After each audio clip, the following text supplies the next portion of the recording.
ஏன் பீப்பிள் இவ்ளோ மோசமா இருக்காங்க? என் கஸ்டமர் அவங்க ஹஸ்பண்ட சர்ப்ரைஸ் பண்றதுக்காக பைக் ஃபோட்டோ போட்டு ஒரு பென்டோ கேக் கேட்டிருந்தாங்க.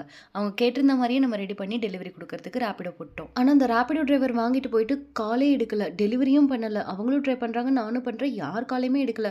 கால் அட்டெண்ட் பண்ணிட்டு கேக்குன்னு கேட்டா கட் பண்ணிட்டான். அதுக்கப்புறம் மெசேஜ் போட்டிருக்கான், அந்த கேக் கீழ விழுந்து டேமேஜ் ஆயிடுச்சு. அதனால நானே சாப்பிட்டேன்னு சொல்லி. எப்படி இது நியாயம்? டேமேஜ் ஆனா ஒண்ணா என்ட்ட ரிட்டர்ன் குடுக்கணும், இல்லாட்டி கஸ்டமர்ட்டயே குடுத்துருக்கணும். 2யுமே பண்ணல. கஸ்டமர் சொல்றாங்க, அவங்க பொய் சொல்றாங்க மேம். அவங்க திருடி சாப்பிட்டாங்கன்னு சொல்லி. எப்படி தான் நடந்துக்கிறாங்கன்னு எனக்கே புரியல. யூசுவலா நம்ம பார்சல்ல போட்டுருவோம். பட் பார்சல் புக் ஆகவே இல்லன்ற காரணத்துக்காக இப்படி போட்டிருந்தேன். ஆனா இதுவரைக்கும் இந்த மாரி நெறைய டிரைவர்ஸ் வாங்கியிருக்காங்க.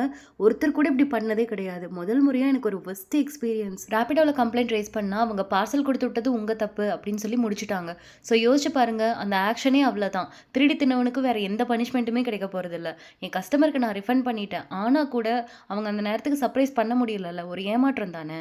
எனக்கு அது நட்டம் தானே. இத்தனைக்கும் ரைட் புக் பண்ணும்போது எனக்கு ₹40 சேர்த்து வேணும்னு கேட்டாங்க. அதையும் நான் தரேன்னு ஒத்துக்கிட்டேன்.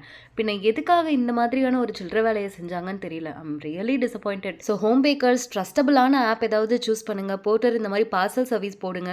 ரேபிடோ மாதிரிலாம் தயவு செஞ்சு போட்டுறாதீங்க. என்ன மாதிரி நீங்களும் ஏமாந்துறாதீங்க. ஆனா எனக்கு என்ன கொஸ்டின்னா, கேக்குக்கே இந்த நிலைமைன்னா நம்ம மிட் நைட்ல கூட பைக்கெல்லாம் புக் பண்ணி போவோம். அந்த மாதிரிலாம் இருக்கும்போது என்ன நடக்குமோ?